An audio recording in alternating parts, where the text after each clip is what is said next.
دنیا کے امیر ترین افراد میں شامل ٹیسلا اور اسپیس ایکس کے سربراہ ایلون مسک کی دولت $500 ارب تک پہنچ چکی ہے، مگر وہ دعویٰ کرتے ہیں کہ وہ سادہ زندگی گزارتے ہیں۔ مسک کے مطابق وہ ٹیکساس میں ایک $50,000 کے گھر میں رہتے ہیں اور اکثر اپنے دوستوں کے گھروں میں قیام کرتے ہیں۔ مسک نے 2020 میں اپنی تمام جائیدادیں فروخت کرنے کا اعلان کیا تھا، یہ کہتے ہوئے کہ انہیں زمین یا گھر کی نہیں بلکہ مریخ کی فکر ہے۔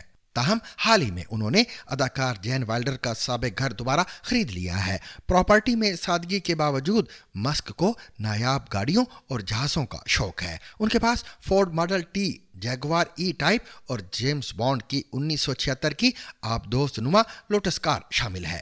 وہ اسپیس ایکس اور ٹیسلا کے درمیان سفر کے لیے گلف اسٹریم جیٹ بھی استعمال کرتے ہیں۔ فلاحی کاموں کے حوالے سے مسک کا کہنا ہے کہ ان کی کمپنیاں ٹیسلا، اسپیس ایکس اور نیورالنک خود انسانیت کی خدمت کر رہی ہیں، کیونکہ یہ توانائی خلائی تحقیق اور دماغی امراض کے حل کے لیے کام کرتی ہیں۔